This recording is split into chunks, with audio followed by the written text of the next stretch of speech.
जसजसे नगरपालिकेच्या व विधानसभेच्या निवडणुका जवळ येत आहे त्याचप्रमाणे काही शहर व तालुक्यातील डुप्लिकेट, नौटंकीबाज आणि विशेष करून जे पुढारी कपाटात जमा झालेले त्या पुढाऱ्यांनी आता धिंगाणा घालायला सुरुवात केली आहे।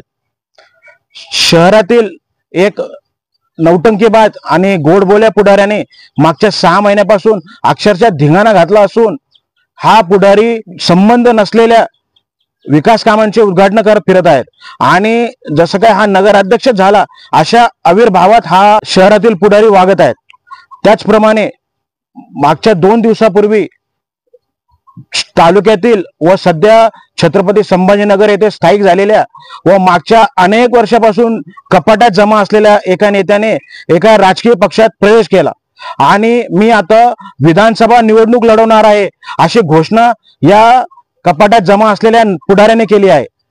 त्याचप्रमाणे काँग्रेस पक्षाचा एक अनिवासी पुढारी ज्याचा पैठणशी कधीही संबंध राहिलेला नाही त्याने अशी घोषणा केली आहे, असा दावा केला आहे की पक्षाने त्याला विधानसभेसाठी तिकीट दिले असून आता तो विधानसभेची निवडणूक लढवणार आहे। या आविर्भावात हा अनिवासी पुढारी वागत आहेत। सध्या पैठण शहर व तालुक्यात या नौटंकीबाज पुढाऱ्यांची मोठी गर्दी झाली असून शहर व तालुक्यातील नागरिकांना या नौटंकीबाज पुढाऱ्यांचा तमाशा रोज बघायला मिळत आहे।